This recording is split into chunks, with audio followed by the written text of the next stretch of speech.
If you're not familiar, Grey's Anatomy has been one of the most iconic medical dramas on TV since it released in 2006. Even today, the hit TV show is still immensely popular with teenagers to middle-aged mothers. But what makes this TV show so appealing? It could be the intense surgical procedures, or the steamy relationship drama, or even Patrick Dempsey's face. Whatever it is, there's a lot more going on behind the scenes, and that's thanks to Shonda Rhimes.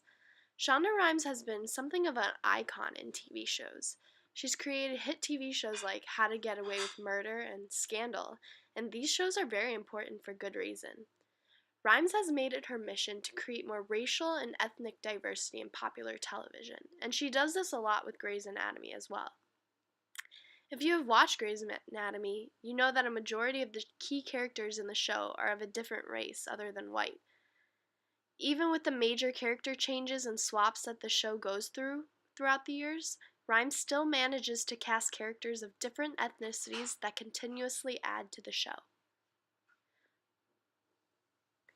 Most importantly, Rhimes just doesn't cast different ethnic groups as small, minor roles. These people have big roles on the show, and it proves the fact that you can have great quality television shows without whitewashing them, and that's important. She puts these minorities in roles of leadership, such as chief of surgery, chief resident, and much more. Not only is Rhimes turning the tables of television in terms of race, but she's doing it in terms of gender and sexuality. We frequently see gay and lesbian relationships going on throughout the hospital of Grey's Anatomy, and we're seeing those relationships portrayed within big name characters of the show. It only makes sense that a huge workplace environment, such as a hospital, that we should see such diversity in terms of sexuality and race. A big relationship that is focused on in Grey's Anatomy is the relationship between Dr. Arizona Robbins and Dr. Callie Torres.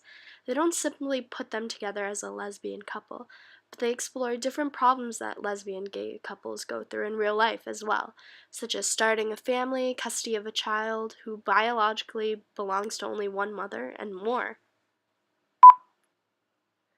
We also frequently see cases of patients in the hospital who are transgender. There have been many episodes on Grey's Anatomy where patients are undergoing sex changes or cosmetic surgeries to transition to their desired gender. The show also explores the problems and challenges that these people face as well. This is important because it allows an audience who might not be familiar with these issues to get a small sense of what it's like. It allows for more visibility. There's more and more transgender visibility building throughout some of the main characters in Grey's Anatomy. In the next clip, we'll meet an intern at the hospital who reveals to Dr. Miranda Bailey that he is transgender, and I'm certain we'll meet more of him and his story as the show progresses. Okay, now did you really hack into the DMV? Why would you do that? Because my old license referred to me as female. And the DMV where I was living wouldn't change it, so I did. I'm a proud trans man, Dr. Bailey, but I like for people to get to know me before they find out my private medical history. Of course. Thank you for your service, Dr. Parker.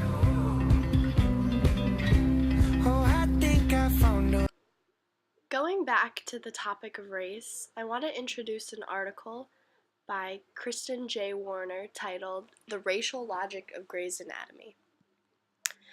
Warner argues that Rhimes doesn't bring up the differences in Burke and Christina's race for a reason, because she wants the audience to focus on their relationship as a couple. Warner asks the question, how is a show that neutralizes race still considered by critics to be a show, well, about race? I think I can answer that. Although Rhimes doesn't want the relationship between Christina and Burke to be centered around their race, she's still allowing for this type of interracial visibility to be shown. In fact, it might be a good thing that their race never poses a question throughout the show, because viewers can get the sense that it shouldn't matter what race you are when you're in a relationship with someone. It also could be a bad thing, because as a show, you want to be realistic, and the fact that their different races never even enter the conversation shows that Rhimes isn't being the most realistic in her narrative. So, this begs the question, why is Grey's Anatomy important? We're seeing much more visibility in terms of transgenders as opposed to other television shows, and this is important because an audience who knows nothing about transgenders can finally start to accumulate a small amount of knowledge and start to do their own research. It's a small step to informing other people. Not only are we seeing more visibility in transgenders, but we're seeing monumental changes in redefining the character archetype that's been whitewashed for years.